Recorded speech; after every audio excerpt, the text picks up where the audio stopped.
Men 2005-yili 25-aprelda Abdullayev Nazirjonga turmushga chiqqanman. Meni olib qochib ketgan.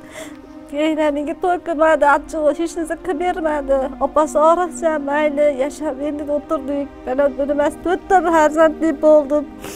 Kuyam ko'p ichkilikka berilib ketgandan keyin oriqcham bo'lib qoldi. Meni hadi kelib to'polon qilib, ichib boshdan qilgandan yashamayman dedim. Men endi shu ichkilik to'xtasin deb ketib qoldim.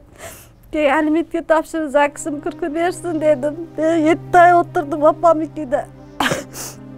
O'tirsam, bittasi xabar olmadi, yo erim, yo qaynonam xabar olmadi. Qaynonam oriqchan, yuragi og'riydi, tushunaman. Endi mayli edi, yomon bo'lsa ham shu bolasi bilan yashab 4 ta bola topdim deb qanoat qilib o'tiraman. Men tekana beri uydami bo'lsam, uni ko'rgan emasman. Hech narsa ko'rmadim. Men to'lqa klinikada turardim, Pasayetda. Shumradan keyin meni kuyov, men nomimga o'tasan deb zakis oldi. Meni pasportlar, metrikalarim hamma yo'g'im joyida. Yashab keldik biz. Aynan keyin shunaqa dedim, men yashamayman, ajrashaman dedim. Deyna sudga bersam, unga 7 oy o'tirgandan keyin ajrashmayman dedi. Men yashayman, bolalarim bor dedi. Debina soqollari o'sib, bir ahvol olib, nima qildi? Endi mayli bu ham yetim narsa. Otasini ko'rmagan deb yana yarashdim bolalarim uchun. Prezidentga shu yerga borib arzi 3200 so'm chiqarib beradi пособияni. Uni ham shu prokurorga yig'lab kelganimda ularga rahmat chiqarish berdi.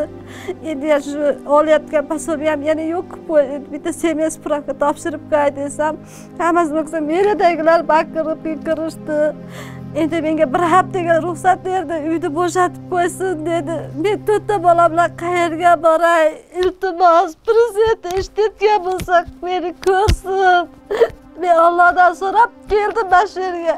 Menga emas, shu 4 ta yetimimga yashab turay shu uyda. Uchastkaga yozdim. Agar uchastka bersa, so'ri qilib bo'lsa ham chiqib ketaman. Iltimos, prezident bo'lsa eshitsin meni ham. Ko'rsin. Birorlar ishini qilaman, to'y-po'yda ishlayman, tirikchilikda aybi yo'q. Men ko'chaga chiqib ketdim, yomon bo'lishdan qo'rqaman. Shu 4 ta bolalarimga rahminglar kelsin. Men qayerga boray? Kimga borib yaraday endi?